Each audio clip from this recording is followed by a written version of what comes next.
नमस्ते, प्रणाम। आप सभी को आज मैं इस वीडियो में साटिका के विषय में बताने वाला हूँ। योगा फॉर साटिका पेन रिलीफ के लिए आप किन अभ्यासों को कर सकते हैं।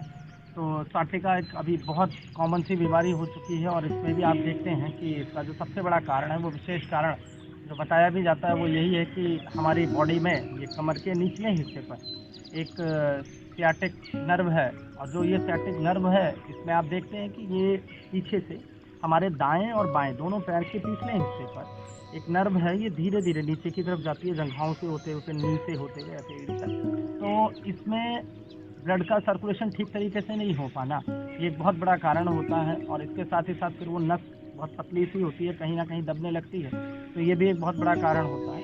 और स्लिप डिस्क आदि की समस्या में जिनको L4 L5 की समस्या MRI आदि टेस्ट करवाने पर आपकी रिपोर्ट में L4 L5 आदि की समस्याएं आती हैं, तो ये भी बैक पे कमर के नीचे की तरफ होती हैं। तो इसमें भी ये समस्याएं ज़्यादा क्रिएट होती हैं। तो आप किन अभ्यासों को करके आप अपने सियाटिक नर्व को अच्छा रख सकते हैं, बेहतर रख सकते हैं, ब्लड सर्कुलेशन आपकी अच्छी हो जाएगी।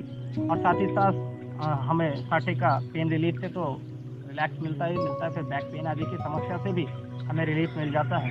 तो आज मैं आपको इस वीडियो में बहुत ही सहज और जो आप सभी हर आयु वर्ग के व्यक्ति को करवा सकते हैं, उनको आप इन अभ्यासों को करवाएं। उसके पहले विशेष कुछ बातों का आपको ध्यान रखना है कि एक तो आपको बहुत अधिक भारी चीज़ें बिल्कुल नहीं उठानी है, इन बातों का एक विशेष ध्यान रखेंगे। साथ ही साथ आपको ज़रूरत से ज़्यादा अधिक आगे की तरफ झुकना नहीं है, जितना आप सहजतापूर्वक झुक सकते हैं उतना ही झुकें। और अपने सामर्थ्य से ज़्यादा आप जब भी कोई भी कार्य करते हैं तो उसमें आप प्रयास करें कि बहुत अधिक उनको, जिनको भी साटिका की समस्या, उनको बहुत अधिक जंपिंग नहीं करना चाहिए। बहुत अधिक स्ट्रेचिंग आदि की समस्या में भी उनको स्ट्रेचिंग आदि करते हैं तो भी उनकी समस्या जो वो बढ़ सकती है। तो इन बातों का भी विशेष ध्यान रखेंगे। आप उतना ही करें जितना आपसे सहजतापूर्वक आसानी से हो सके। मैं आज आपको इस वीडियो में आगे इन अभ्यासों को बताने वाला हूँ कि जिनको आप करके स्वयं को अच्छा कर सकते हैं और साटिका पेन से 100% कर सकते हैं, और साथ ही साथ इस विकार से आपको मुक्ति मिल सकती है। तो आइए आज इस वीडियो में जानते हैं सर्वप्रथम पहला आसन जो मैं आपको बताने जा रहा हूँ। आपको डिफरेंट टाइप के वेरिएशंस भी बताएंगे इसमें। जैसे आप उत्तान पादासन सभी लगभग करते भी हैं, अभी जो योग का अभ्यास करते हैं उत्तान पादासन में कई वेरिएशंस मैं आपको इस वीडियो में बताने वाला हूँ जो साटिका के लिए विशेष बहुत ही लाभकारी और बहुत ही इफेक्टिव है। उनके साथ ही साथ डिफरेंट टाइप के कुछ आसन आपको बताने वाले हैं। सबसे पहले जो अभ्यास है उसका नाम है वक्र आसन। ये भी बहुत इफेक्टिव हो जाता है साटिका जैसे दोषों में। अब इसमें आपने दाएं पैर को खोल के रखा है, बाएं पैर को हमने फोल्ड किया, तो दाहिने हाथ को ही इस प्रकार से निकालेंगे और बाएं हाथ को बैक पे रखिए, पीछे की तरफ देखने का प्रयास करिए बैक पे, और ऐसे थोड़ी देर तक होल्ड करिए। अब ये भी साटिका पेन में बहुत जल्दी रिलीफ देगा आपको और बहुत ही इफेक्टिव अभ्यास क्रम है। बैक पे थोड़ी देर तक इस प्रकार से 5 से 10 सेकंड तक, 8 सेकंड तक जरूर रुकने का प्रयास। इसी प्रकार से आप बाएं पैर को ओपन करेंगे तो बाएं हाथ को निकालेंगे, दाहिने हाथ को पकड़ेंगे और ऐसे नीचे पकड़ लेंगे, तो बैक से देखने का प्रयास करिए।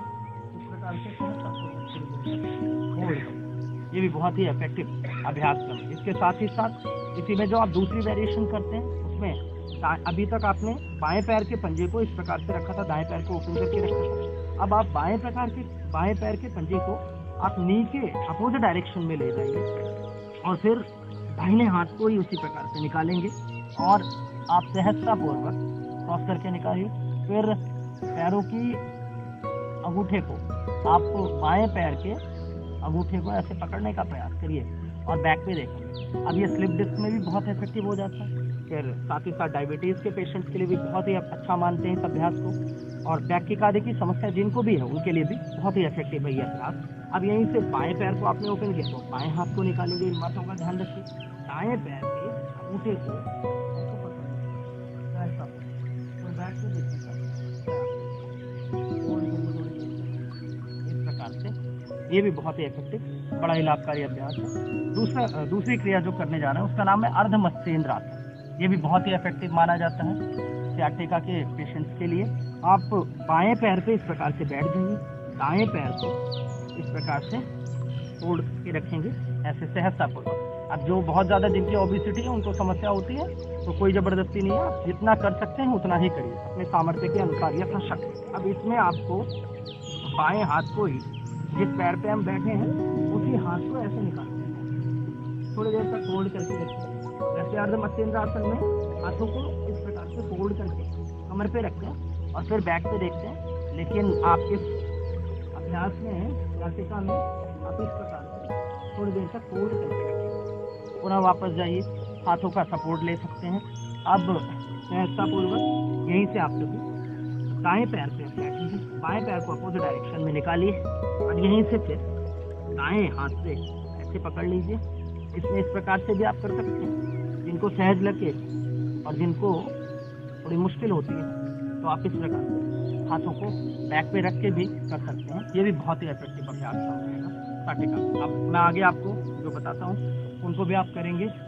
अब अगली स्थिति जो है उसका नाम है उत्तान पादासन। उत्तान पादासन में कैसे करेंगे, सीधे आप अपने स्थान पर इस प्रकार से लेट जाइए। सर्वप्रथम उत्तान पादासन में दाहिने पैर को जो लगभग सभी करते हैं इस प्रकार से 5 बार अप डाउन करके ऊपर आइए, श्वास को भरते हुए धीरे धीरे नीचे की तरफ जाइए तो श्वास को ऐसे छोड़ेंगे 5 बार बाएं पैर से और फिर 5 बार आप दाहिने पैर से इस प्रकार से अप डाउन करिए डीप ब्रीथिंग। एक एक श्वास के साथ ऐसे एक ही अभ्यास। अब इस क्रिया को करने के बाद अगली स्थिति जो आप करेंगे, दाहिने पैर को इस प्रकार से आप दाहिने पैर को सीधा ही रखें, बाएं पैर को ऊपर ऐसे फोल्ड करके रखें डीप ब्रीथिंग के साथ। अब ऐसे बाएं पैर को दाहिने पैर को उठाइए, बाएं अपने आप ही ऐसे ऊपर की तरफ फोल्ड करके रखें थोड़ी देर, फिर धीरे धीरे नीचे की तरफ जाएंगे, श्वास को छोड़ के पुनः फिर बाएं पैर से भी आप इस अभ्यास को ऐसे ही करिए। अब यहाँ पर भी आप पैरों को प्रकार से रख देंगे अर्ध तितली आसन की अवस्था में और फिर ऐसे श्वास को भरते हुए थोड़ी देर तक इस प्रकार से होल्ड करिए। ये भी साटिका में बहुत ही इफेक्टिव अभ्यास क्रम है, बहुत ही लाभकारी अभ्यास क्रम है। इस क्रिया को करने के बाद यहीं से जो अगली स्थिति आप करेंगे, सहजतापूर्वक दोनों पैरों को एक साथ उठाइए, श्वास को भरते हुए थोड़ी देर तक ऐसे होल्ड करिए अर्धहलासन की स्थिति में। सहजपूर्वक पंजे आपके खींचे हुए हों, मन शांत हो, सहज हो, फिर धीरे धीरे श्वास को एक बार पुनः फिर से डीप ब्रीथिंग करेंगे। अब इसको फास्ट नहीं करना, इन बातों का ध्यान रखना। आपको बहुत धीरे धीरे सहजतापूर्वक जितना आप सहज चित्त होकर करते हैं। अब अर्धहलासन के बाद फिर उत्तान पादासन की एक जो दूसरी वेरिएशन है उसमें आप श्वास को भरते हुए दाहिने पैर को उठाइए, फिर इस प्रकार से किसी एंटी का प्रयोग कर सकते हैं, माला आदि का या किसी भी कपड़े का ऐसे प्रयोग करते हैं। आप टॉवल का भी यूज कर सकते हैं। ऐसे स्ट्रैच करते हैं, थोड़ी देर तक होल्ड करके रखें। अब ये भी साटिका में बहुत ही इफेक्टिव अभ्यास है, बड़ा ही लाभकारी अभ्यास है। अब इसमें इस प्रकार से आप रखेंगे थोड़ी देर तक। अब जिनको बहुत अधिक फिर पेन होने लगे या तकलीफ होती है तो आप इस पैर को ऐसे फोल्ड भी कर सकते हैं। सहजतापूर्वक इस क्रम को धीरे फिर वापस पुनः दूसरे पैर से इसी अभ्यास को दोहराएंगे। अब यहाँ से फिर आपको ऐसे स्ट्रेच करते हैं, इस प्रकार से थोड़ी देर तक होल्ड करके रखें और आपके पैरों पर खिंचाव आए किसी लतों पर, जिससे आपकी ब्लड सर्कुलेशन अच्छी है। अब इसी को दोनों पैरों से आप कर सकते हैं। इसका ऐसे होल्ड करिए, फिर स्ट्रेच करते थोड़ी देर तक होल्ड करके रखेंगे। अब ये अर्धहलासन की दूसरी वेरिएशन हो गई जो साटिका में विशेषकर बहुत ही लाभकारी और बड़ा ही इफेक्टिव अभ्यास माना। अगला अभ्यास यहीं से आप सभी करेंगे, सेतुबंध आसन। ये बहुत ही लाभकारी, बड़ा ही इफेक्टिव अभ्यास है। साटिका के पेशेंट्स के लिए विशेष लाभकारी अभ्यासों में इसका एक अपना ही महत्व है। आप एड़ी को ऐसे टच करिए, पहली वेरिएशन, धीरे धीरे आप इस प्रकार से कमर के हिस्से को पूरा उठाना है ऊपर, होल्ड करके रखिए। और ये साटिका के पेशेंट्स के लिए बहुत ही इफेक्टिव, बड़ा ही लाभकारी अभ्यास है। धीरे धीरे ऐसे नीचे आएंगे। एक बार पुनः फिर से डीप ब्रीथिंग करते हुए ऊपर जाइए, कमर के हिस्से को पूरा ऊपर की तरफ उठाएंगे, थाई को भी ऊपर की तरफ ले जाइए और अपने स्पाइन को भी ऊपर की तरफ रखने का प्रयास करिए। फिर धीरे धीरे ऐसे नीचे आएंगे। अब यहीं से जो अगली स्थिति करेंगे, आप दाहिने पैर को ऐसे मोड़ के रख दीजिए बाएं पैर पे और फिर होल्ड करेंगे। ऐसे श्वास को भरते एकाग्र चित्त होकर पूर्ण अनुग्रहित होते और आती जाती श्वास पर ध्यान लगाते। पुनः अब अपोजिट लेग से करेंगे। इसी अभ्यास को फिर से दोहराइए। ऐसे थोड़ी देर तक होल्ड करके रखिए, सहज चित्त होकर धीरे धीरे रिलैक्स करेंगे। अब यहीं से अगला अभ्यास, दोनों हाथ शोल्डर के बराबर, फिर से डीप ब्रीथिंग करते हुए ऊपर आइए, श्वास को भरते हुए पुनः धीरे धीरे ऐसे नीचे की तरफ आएंगे। एक बार फिर से ऐसे डीप ब्रीथिंग करते हुए ऊपर आएंगे, पुनः फिर से धीरे धीरे नीचे की तरफ आइए। अब ये सेतुबंध आसन के डिफरेंट वेरिएशन हो जाते हैं। ये सभी साटिका में बहुत ही इफेक्टिव आसन है। दोनों हाथों को ऐसे रखिए, फिर से शोल्डर के बराबर में अकेले सामने की तरफ को। अब श्वास को भरते हुए ऊपर आइए। अब दाहिने पैर को ऐसे स्ट्रेट करिए, होल्ड करके रखिए थोड़ी देर तक। धीरे धीरे नीचे की तरफ आइए, श्वास को छोड़ते हुए फिर से लंबी गहरी श्वास को भरेंगे अपोजिट लेग से। इसी प्रकार से अभ्यास को दोहराइए। फिर से एक बार श्वास पर श्वास एक एक अभ्यास को करते हैं। अब यहीं से जो अगली स्थिति आप करेंगे पवन मुक्त आसन, ये भी बहुत इफेक्टिव अभ्यास है। पवन मुक्त आसन में आप ऐसे हाथों को इंटरलॉक करिए। अब इसमें आपको जनरली जब आप अभ्यास को करते हैं तो नोज को नीचे टच करते हैं, और जब गैस इंडाइजेशन के लिए विशेषकर करते हैं। जब साटिका में करते हैं तो केवल तो आपने बाएं पैर को इस प्रकार से तोड़ किया तो दोनों हाथों को इंटरलॉक करिए, नी को केवल चेस्ट पे लगाना है। फिर धीरे धीरे श्वास को छोड़ते हुए पुनः एक बार फिर से ऐसे इंटरलॉक करिए हाथों को, दाहिने पैर को होल्ड करेंगे। फिर से ऐसे नी को चेस्ट से टच करिए। अब इसमें इस प्रकार से उठाने की जरूरत नहीं होगी। अब दोनों पैरों को आपस में ऐसे ज्वाइंट करेंगे पवन मुक्त आसन में। फिर दोनों पैरों की नी को चेस्ट पे लगाइए, पुनः धीरे धीरे एक बार फिर से डीप ब्रीथिंग करते हैं। ऐसे होल्ड करके रखिए, मन शांत होता है तो पुनः फिर से धीरे धीरे वापस आइए। इस अभ्यास को आप कम से कम 5 से 8 बार शुरुआत में जरूर दोहराएं, और फिर धीरे धीरे यथाशक्ति आपका जितना सामर्थ्य है आप एक एक अभ्यास को जरूर करने का प्रयास करें। अंत में मैं आपको जो अभ्यास बताने जा रहा हूँ वो बहुत ही लाभकारी है, मरकट आसन। मरकट आसन में दोनों हाथों को आप शोल्डर के बराबर में ऐसे स्ट्रेट रखें, दोनों पैरों को आपस में इस प्रकार से मोड़ लेंगे, और फिर दोनों पैरों को दाहिनी तरफ नी को उठाइए, फिर बाएं तरफ आपकी गर्दन उठाइए, मध्यमा उंगली को देखने का प्रयास कीजिए, मिडिल फिंगर को। ये भी साटिका में बहुत ही इफेक्टिव अभ्यास है। पुनः वापस फिर से धीरे धीरे अब दोनों पैरों को बाएं तरफ ले जाएंगे, नी को नी पे ही रखेंगे, इन बातों का विशेष ध्यान रखिए। फिर अपोजिट डायरेक्शन में दाहिने हाथ की मध्यमा उंगली को देखने का प्रयास कीजिए। अगर पैर बाएं दिशा में गिराएंगे तो आपकी गर्दन जो होगी वो दाहिनी दिशा में जाएगी। इस बात का ध्यान रखिए। 3 से 5 सेकंड जरूर रोकने का प्रयास करेंगे। दूसरी स्थिति जो है इसमें दोनों पैरों में इस प्रकार से शोल्डर के बराबर गैप, ऊपर वाले पैर की नी को नीचे वाले पैर के टो से टच करिए। फिर से गर्दन अपोजिट डायरेक्शन में मध्यमा उंगली को ही देखेंगे, ऐसे होल्ड करिए थोड़ी देर तक सहजतापूर्वक। पुनः अपोजिट डायरेक्शन से आइए। अब फिर से इस प्रकार से थोड़ी देर तक होल्ड करके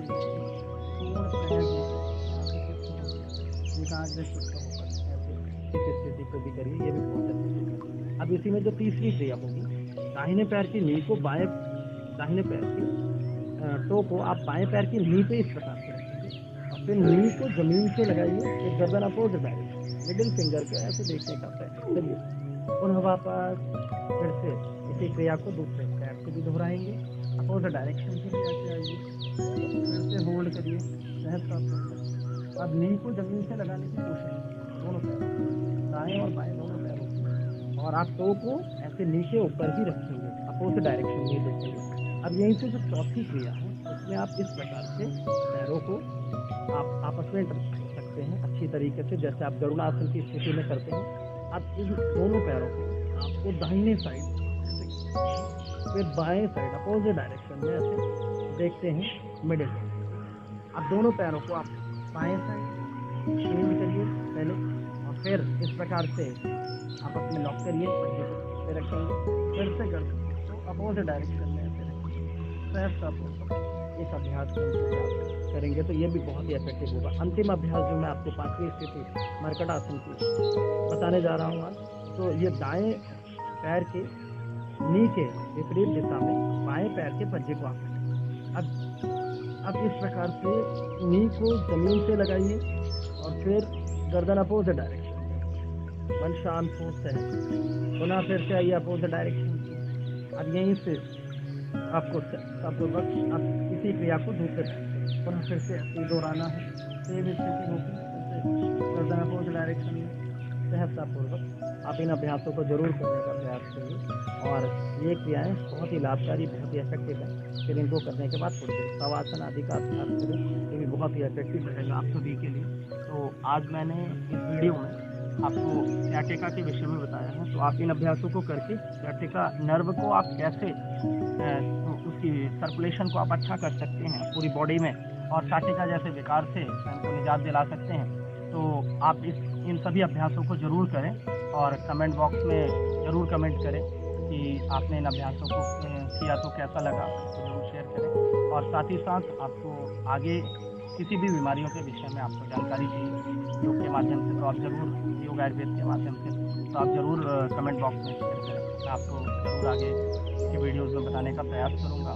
आप सभी इन अभ्यासों को अवश्य करें, अपने जीवन में आत्मसात करें, ज़रूर योग के साथ जीने का अभ्यास करें। आज की दिनचर्या में आज के इसका जो महत्व है उसको ज़रूर समझें और दूसरों को भी समझाएं। इसी के साथ आप सभी इस वीडियो को अधिक से अधिक लाइक करें, शेयर करें, सब्सक्राइब जरूर करें हमारे चैनल को। आप सभी का बहुत बहुत धन्यवाद।